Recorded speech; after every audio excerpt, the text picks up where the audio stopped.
Hi everyone, this is Catherine Gutierrez back with this month's Save Yourself column. And yes, folks, we are talking about student loans again because there is another big deal that you need to know about. So I'm going to be talking specifically about one piece of some of the student loan stuff happening.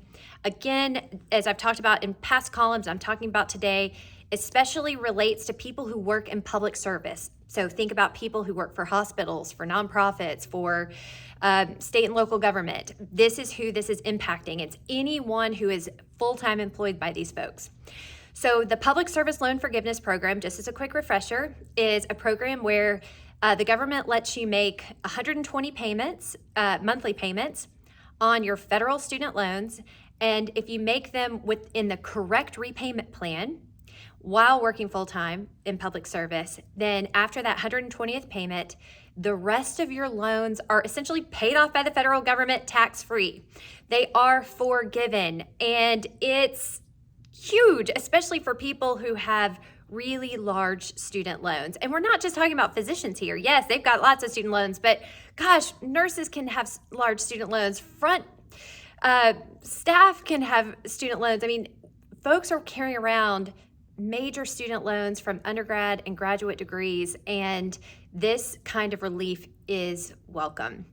Okay, so that's not the news though. We've known about PSLF. So the news here is that last fall, the government started hinting at a solution to a problem that had been unveiled in the media, where the government found out that its student loan servicers were essentially encouraging people to go into forbearance where they're not making a payment on their student loans versus making income-driven repayments or payments that would be eligible for some of these short-term like PSLF loan forgiveness programs or the longer-term IDR forgiveness.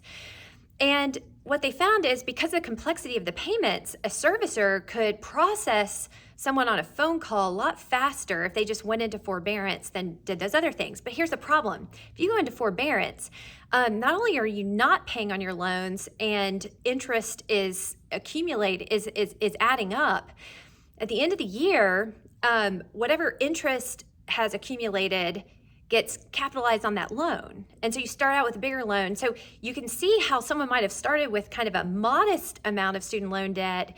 And over time, if someone keeps going to forbearance like this, it can just balloon. And I can speak to this personally. So we looked at thousands of these student loan files of people ahead of the limited waiver that I've written about in the past that expired in October of last year. And you get really excited seeing somebody who, had, years of experience since 2007 when PSLF started and had loans in that time. And you'd think, oh, they're going to get their loans forgiven, only to look at the loan file and see, no, they're not. You had to have made some kind of payment in order to get benefit from the limited waiver that was counting all kinds of payments, even if they were incorrect towards PSLF. You would see forbearance after forbearance after forbearance. And so it was just devastating to know that these people could have had their loans forgiven, and instead we're going to have to be in repayment for another 5 years or 6 years in order to get it done. But then this little kind of nerdy announcement came out that the government was thinking about how it was going to fix this problem that the media uncovered that ultimately ended up being a lawsuit of all these folks who inappropriately went into forbearance at the seeming urging of their servicers.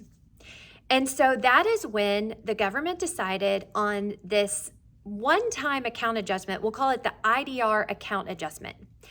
A really, really technical term for a very big deal thing, because now the government is saying, wait, we're not entirely sure the details yet, but I think we're just going to count some of that time in forbearance as a payment. So we got really excited. We knew that this was going to be a big deal. And sure enough, several weeks ago, the government finally put out enough breadcrumbs that we and other student loan experts around the country were able to say, wow, this isn't just some time in forbearance. This is all time in forbearance. And we realized this is going to push people into forgiveness. But folks, just like the limited waiver that came and went in the course of a year with relatively few, like less than 4% of people that we think are probably eligible for it taking advantage, what's going to change this time? Same thing's going to happen. No one knows about this. No one's getting the word out about it. Like, it's such a big deal. And folks that it could be directly impacting right now are not learning about it. Imagine someone who had been in forbearance years and years and years since 2007 could take the right actions that they need to take based on what kind of student loan they have. Unfortunately, there's no blanket advice here, but we know that if you have FFEL loans or Perkins loans or HEAL loans, those loans need to be consolidated into direct loans so that they can get this one-time account adjustment on all of their past either incorrect payments or non-existent payments through forbearance. Then, once all of those payments get fixed into eligible, we call them IDR payments, which are the payments that are eligible for PSLF, this could push so many people into immediate forgiveness.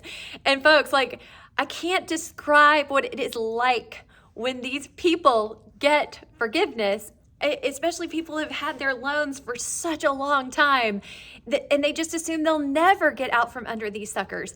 But, you know, I write about a few of the stories that I've witnessed, but there are so many more that we can't even add into the column.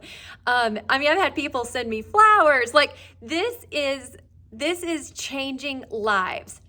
And I think if we can do a good enough job, we can get this word out here in the state of Arkansas and get more than our fair share of what is going on with this IDR account adjustment. But guys, it expires at the end of this year. So let's act, okay? Who do you know who works in public service? Who do you know who works for hospitals, for state and local government, for nonprofits, and likely has student loans? Even if they're not talking about it every day, they're probably sitting there. Send them this column, send them this video. Folks, let's go make this happen. I hope you have a wonderful month. I hope we can get the news out on this IDR account adjustment, as nerdy as that title is. And folks, I hope that once we get past these student loans, that we'll get more people saving for retirement. So folks, I wish you a happy month and happy saving.